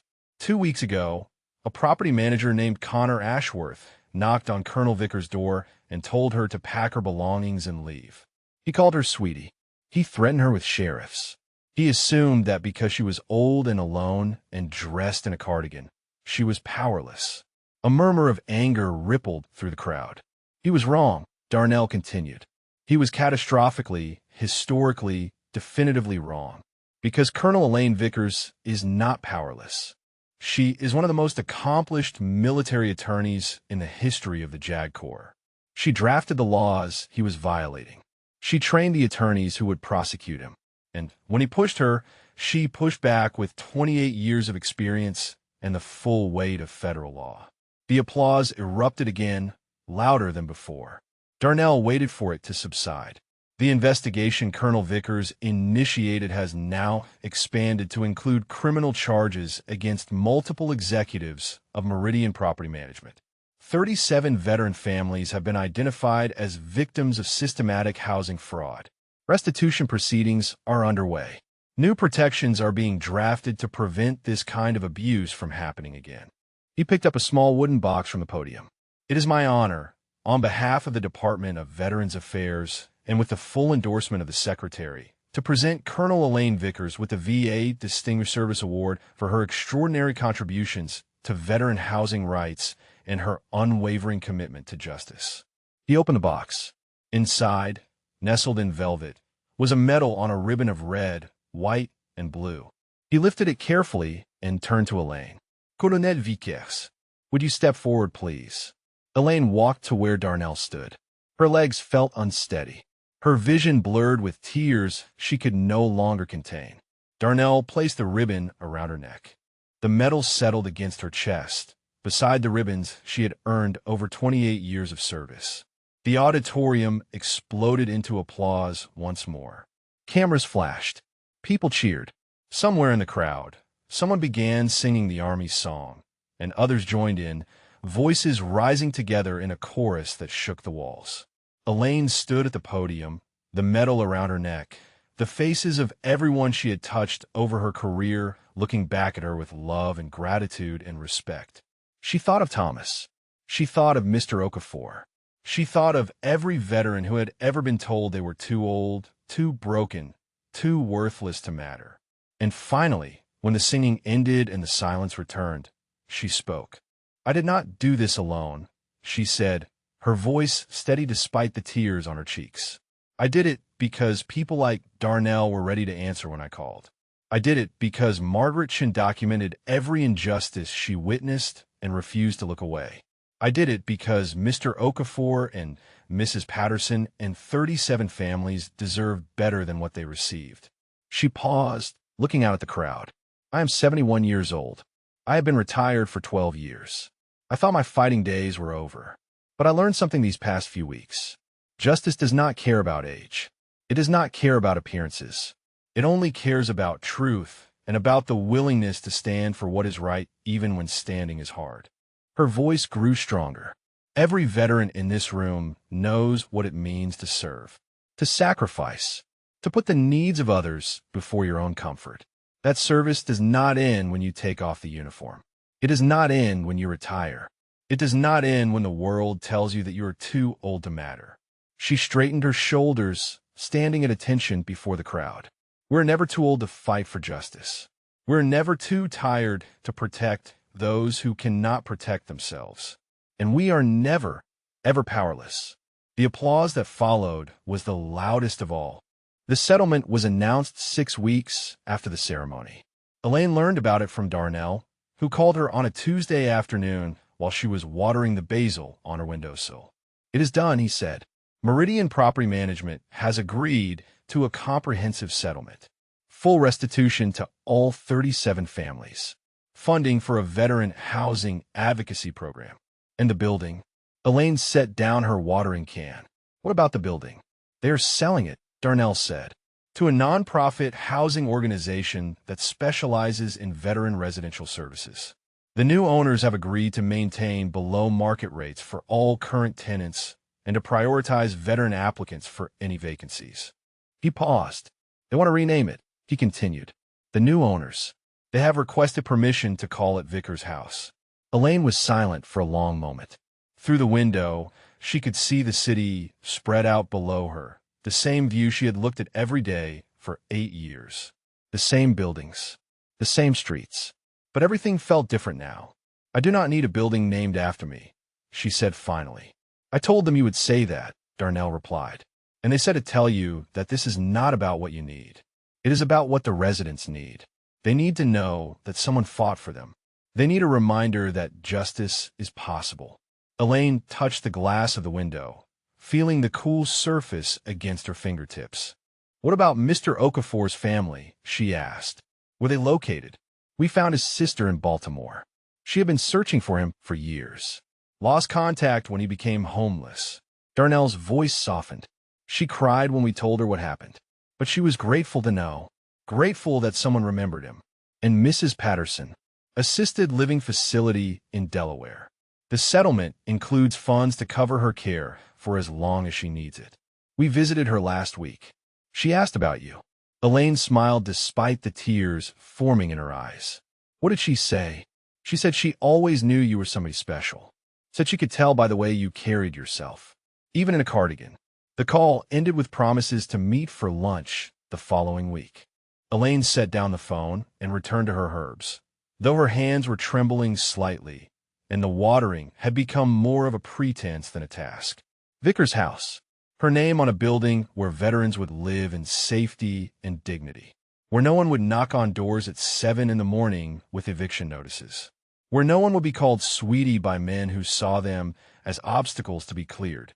It was more than she had ever expected. More than she had allowed herself to hope for when she first pulled the leather briefcase from her closet and began documenting violations. A knock at her door interrupted her thoughts. She opened it to find Margaret Chun standing in the hallway, her face flushed with excitement, a newspaper clutched in her hands. "Have you seen this?" Margaret asked, pushing past Elaine into the apartment. Front page. Above the fold, she spread the newspaper on the kitchen table. The headline read, "Federal Court Approves Historic Settlement in Veteran Housing Case." Below it, a photograph of the Ridgecrest Apartments building, soon to be renamed. And beside that, a smaller photograph of Elaine in her service dress uniform, taken at the ceremony. "They quoted you," Margaret said, pointing to a paragraph halfway down the article. "The part about never being too old to fight for justice. It is everywhere. Social media, news programs. People are sharing it." Elaine looked at the photograph of herself. The woman in the image looked confident, commanding, every inch the colonel she had been for so many years. It was strange to see herself that way. In her mind, she was still just a widow in a cardigan, tending her herbs and visiting her husband's grave on Sundays. But maybe that was the point. Maybe the power had always been in the contradiction. The soft exterior and the steel underneath. The grandmother who was also a warrior. The quiet tenant who brought down an empire. The article goes on for 3 more pages. Margaret continued, flipping through the newspaper. They interviewed veterans from all over the country. People who served with you. People whose cases you argued. One man said you saved his life. Another said you taught him everything he knows about integrity. Elaine sank into a chair, overwhelmed. "I was just doing my job," she said. "For 28 years, I was just doing my job." Margaret sat down across from her, reaching out to take her hand.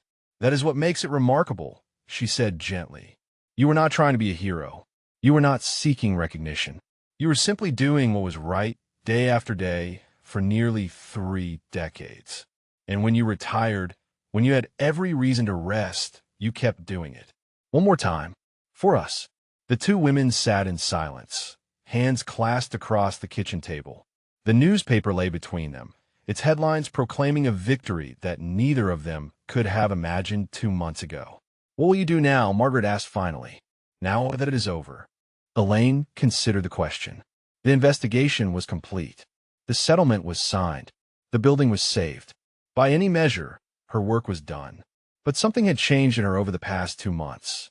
The isolation she had wrapped around herself after Thomas died had cracked open. The wall she had built to protect herself from further loss had begun to crumble. She had let Margaret in. She had let Darnell and his team in. She had let an entire auditorium of people see her cry. And instead of feeling vulnerable, she felt alive. More alive than she had felt in 12 years. Darnell mentioned something, Elaine said slowly. A legal clinic. For veterans who need help navigating housing issues, benefits applications, that sort of thing. Pro bono work. He asked if I might be interested in consulting. Margaret's face lit up. "You're going to do it. You're going to keep fighting." Elaine looked around her small apartment. The herbs on the windowsill. Thomas's photograph on the bedside table. The leather briefcase sitting on her desk, no longer hidden in the closet, but out in the open where it belonged. "I do not think I know how to stop," she admitted. "I tried for 12 years. I told myself I had earned rest. But the truth is, rest does not suit me. It never has." She squeezed Margaret's hand. "Besides," she added with a small smile, "someone has to keep an eye on all the Connor Ashworths of the world. Make sure they think twice before targeting another elderly woman in a cardigan." Margaret laughed, wiping at her eyes. Heaven help anyone who tries. That evening, Elaine sat by the window as the sun set over the city. The medal from the ceremony hung on the wall beside Thomas's photograph, a new addition to the small shrine of memories she had built over the years. The newspaper lay folded on her desk, its headlines already beginning to yellow at the edges. She thought about the building that would soon bear her name, the veterans who would live there, the families who would be safe because she had refused to be pushed out of her home. It was not the legacy she had imagined for herself. She had always thought she would be remembered, if at all, for the cases she argued and the precedents she set. The dry, technical work of military law that most people never saw or understood. But this was better. This was tangible. This was a building where people would live and laugh and grow old in safety. A place where her name would mean protection. Where Vickers' house would stand as proof that one person, even an old woman in a cardigan, could make a difference. Thomas would have loved it, she thought. He would have teased her about becoming a local celebrity. He would have made terrible jokes about her fan club. And then he would have held her close and told her how proud he was. She touched the glass of the window, watching the last light fade from the sky. "I wish you were here to see it," she whispered. "But I think you already know. I think you have known all along." The city sparkled below her, lights coming on in 1,000 windows. Somewhere out there, veterans were settling into homes they would not be forced to leave. Families were sitting down to dinner without fear of eviction notices. Justice, slow and imperfect but real, was taking root. And Colonel Elaine Vickers, the Iron Pin, was not done yet. 6 months later, on a bright Saturday morning in spring, Elaine stood in the lobby of Vickers' house and watched the dedication ceremony unfold around her. The building had been transformed. Fresh paint on the walls, new carpet in the hallways, a community room where the old storage space had been, filled with comfortable chairs and tables, and a small library of donated books. A bronze plaque had been mounted beside the entrance. Vickers' house, it read, dedicated to the service and sacrifice of all who have worn the uniform. May this building stand as proof that justice prevails and that no veteran fights alone. The lobby was crowded with residents, both old and new. Mrs. Yamamoto had claimed her usual chair by the window, a cup of tea balanced on the armrest. Mr. Bradley stood near the door in his Korean War veteran cap, greeting each arrival with a firm handshake and a story about the old days. Diana Reeves, the young Army Reserve sergeant, had moved into a unit on the second floor and was already organizing a support group for veterans transitioning out of active duty. And Margaret Chun, who had refused to leave even when offered a unit in a newer building closer to her grandchildren, was holding court near the refreshment table, telling anyone who would listen about the night she and Elaine had shared tea and casserole while the federal investigation unfolded around them. Darnell Washington stood at the podium, delivering remarks about the significance of the building and the woman it was named for. Elaine listened with half an ear, her attention drawn instead to the faces in the crowd. So many of them were new, veterans who had been homeless, families who had been displaced by other predatory landlords, people who had come to Vickers' house because they had heard the story and believed that this place, unlike so many others, would be safe. She had met most of them by now. Every Tuesday and Thursday afternoon, she sat in the community room and offered free legal consultations to any veteran who needed help. Benefits applications, housing disputes, landlord conflicts, the same kind of work she had done for 28 years in uniform, now conducted in a cardigan with a cup of tea at her elbow. The Iron Pin had not retired after all. She had simply found a new battlefield. Darnell finished his remarks and invited Elaine to say a few words. She made her way to the podium slowly, her joints protesting the movement, but her spine straight as ever. The crowd parted for her with murmured respect, hands reaching out to touch her arm or shoulder as she passed. At the podium, she looked out at the assembled faces, veterans and families, staff and volunteers, reporters and local officials, all of them waiting to hear what she would say. She had prepared remarks, notes written in her precise handwriting on index cards tucked into the pocket of her cardigan. But standing here now, looking at the community that had grown up around her, the words on those cards seemed inadequate. She set them aside. "When I was a young JAG officer," she began, her voice carrying clearly through the room, "an older colonel told me that the law was just a tool, that it could be used to protect or to harm, depending on who wielded it. He said the only thing that mattered was choosing which side you were on." She paused, her eyes moving across the crowd. "Il chose protection. For 28 years, I chose to use the law as a shield for those who could not shield themselves. And when I retired, when I thought my fighting days were over, I learned that the choice never really ends. Every day, in every interaction, we choose whether to protect or to harm, whether to see the humanity in others or to dismiss them as obstacles." Her voice softened. Connor Ashworth looked at me and saw an obstacle. An old woman in a cardigan who stood between him and his profits. He did not see my service. He did not see my experience. He did not see the 28 years I had spent learning exactly how to dismantle people like him.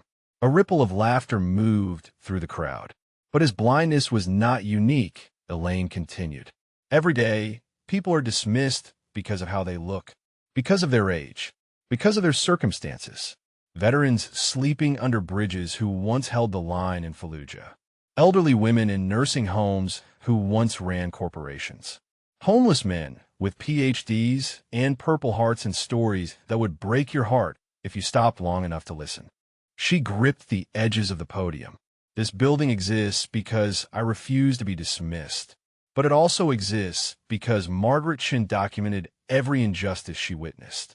Because Darnell Washington answered when I called.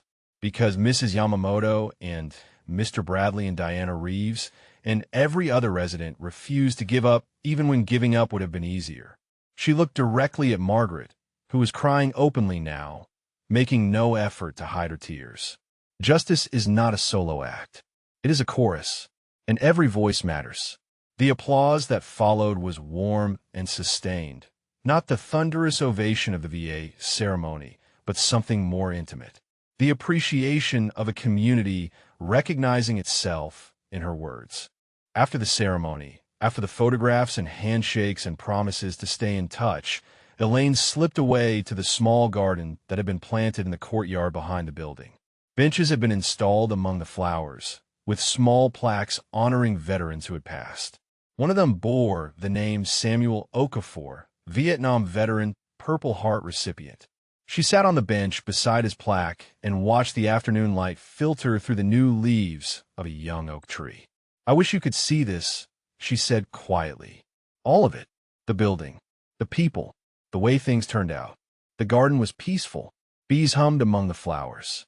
Somewhere inside the building, she could hear laughter and conversation, the sounds of a community coming together.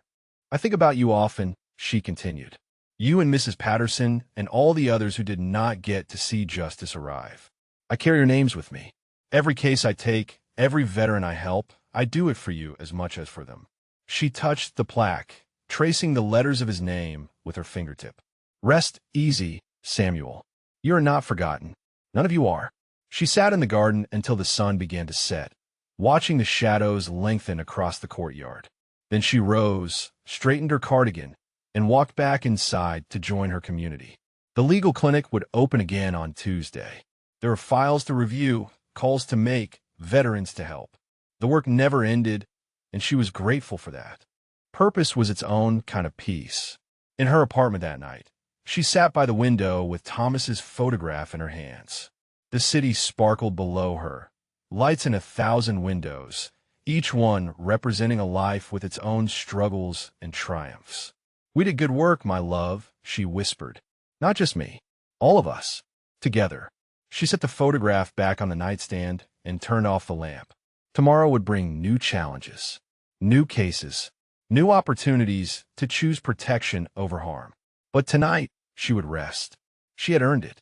If this story moved you, if it reminded you that courage has no age limit and that one person could change the world, please subscribe to our channel. And tell us in the comments, who is the quiet hero in your life? Who is the person whose humble appearance hides an extraordinary story? Sometimes the greatest warriors are not the ones in uniform. Sometimes they are the ones in cardigans, tending their herbs, waiting for the moment when they are needed again. Thank you for watching. And remember, justice does not care about appearances. Only truth. Only courage. Only the willingness to stand. Colonel Elaine Vickers stood for 28 years. And in a building that bears her name, her legacy stands still.